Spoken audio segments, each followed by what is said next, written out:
Hi, it's me again. Right, let's have a look at what the BBC's PR team have been up to. I'm seeing loads of articles at the minute telling you why you need a TV license, how you can cancel it, all of that. Let's have a quick look at a couple of them and just see if they are giving any useful information, like I try to, or if they're trying to confuse you into buying a TV license. Because it's been provided by BBC's multi-million-pound contracted PR agencies again. All right, where's the first one? 9 reasons you can cancel your TV licence without a fine and get £170 payment. But TV licensing may pay a visit to your address to confirm your decision is correct. Okay, they might. Let's have a look. There are a number of reasons that mean you do not need a TV licence, but be aware, TV licensing officials may pop round to make sure what you say is correct. At this point, let's give the standard advice, all right? TV licensing officials, or enforcement officers, as they like to call themselves, are door-to-door salesmen. So whether you're playing a straight game like myself, you genuinely don't need a TV license, or you're just not paying them and you're watching what you want. I know some of you do that. I don't condone it. Don't talk to them when they knock on your door. They like to make out like they've got some kind of powers. And some people believe they've got powers like police or bailiffs or whatever. They are door-to-door salesmen. If one knocks on your door, and regular viewers know what's coming, open the door. You're right, who are you? Hello, I'm from TV licensing. No, thank you, mate. Shut the door. Done. Perfectly within your rights to do so. It's a stranger. You're certainly not going to invite a stranger into your home. How do you know they're a real TV licensing official? They might show you an ID badge. Do you know what a real one looks like? I don't, and I've been doing this donkey's years. Don't talk to these people.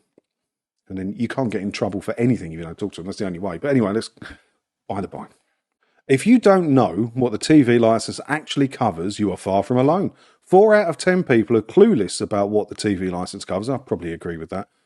The cost of a full TV license has now risen to £169.50. Yeah. If you don't know, I don't know what they're going to say. I haven't read this yet. You can't watch or record anything that's being broadcast or access BBC iPlayer.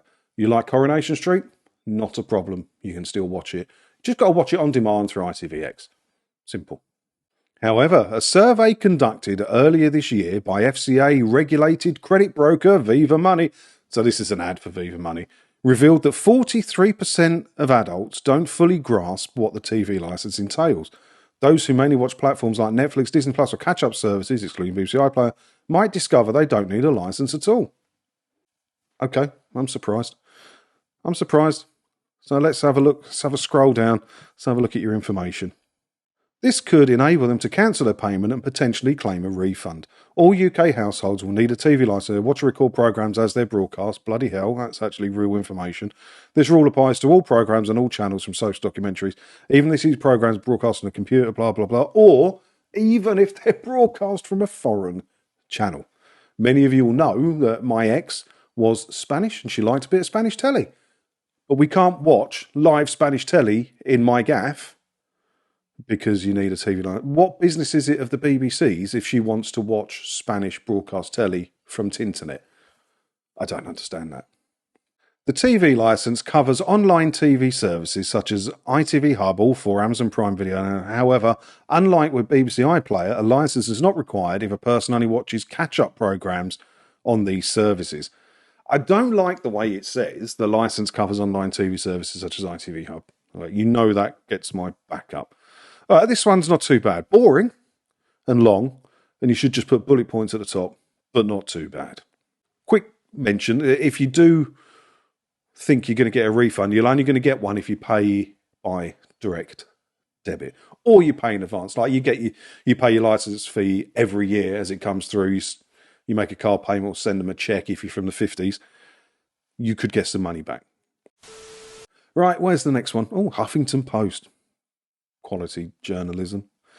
Here's when you need a TV licence if you mostly stream shows. From Amy Glover. Okay, Amy Glover, what have you got for me? She's banging on for ages. I remember being baffled as a double O's kid when an attempt to gain some playground kudos for not having a TV. I don't care. Who's going to read all of that? Right, here are the rules. Per the government's site, You need a TV license to watch or record programs on a TV. So you've basically, your journalism, Amy Glover of Huffington Post, is copy and pasting stuff from the government website. The government website for TV licensing, which is in the business of selling TV licenses. So how is that fair and unbiased information? Do your own research, write your own article. I don't care about your story growing up in the noughties. I don't care. Give good information. Do journalism. Don't just copy and paste it from the government bloody website. The government says a lot of things, that you do not need a TV license to watch streaming services like Netflix and Disney+, on-demand TV through services like All4 and Amazon Prime, videos on websites like YouTube, videos or DVDs. The licensing site says you do need a license to watch live programs on sites like YouTube. However, you don't need a license if you don't watch on a TV channel like BBC. Yeah, okay. You don't watch TV on a pay TV service like Sky Virgin. Okay. You don't watch live TV on streaming services like Amazon, YouTube, and you don't use BBC iPlayer. Okay. You can watch stuff live on YouTube. It's a tricky one, right? The only things you can't watch as they're being broadcast are pucker TV channels. So there was this big furore, wasn't there, about the boxing on Netflix and how TV licenses said you need a license to watch that. You didn't, because it wasn't being broadcast on a TV channel. Netflix doesn't have a broadcast license. They're not a broadcast TV channel. They are a streaming service. So the boxing that was only being broadcast on Netflix didn't require a license. But there was so much confusion, so much drama about it that a lot of people didn't watch it. You didn't miss much, granted. But it's not the point, is it? You got WWE now on Netflix, and I'm pretty sure that's exclusive. Right? So if you're a wrestling fan, and why wouldn't you be? It's great. I used to love wrestling as a kid. If you're a wrestling fan, that's not being broadcast on any TV channel in the world.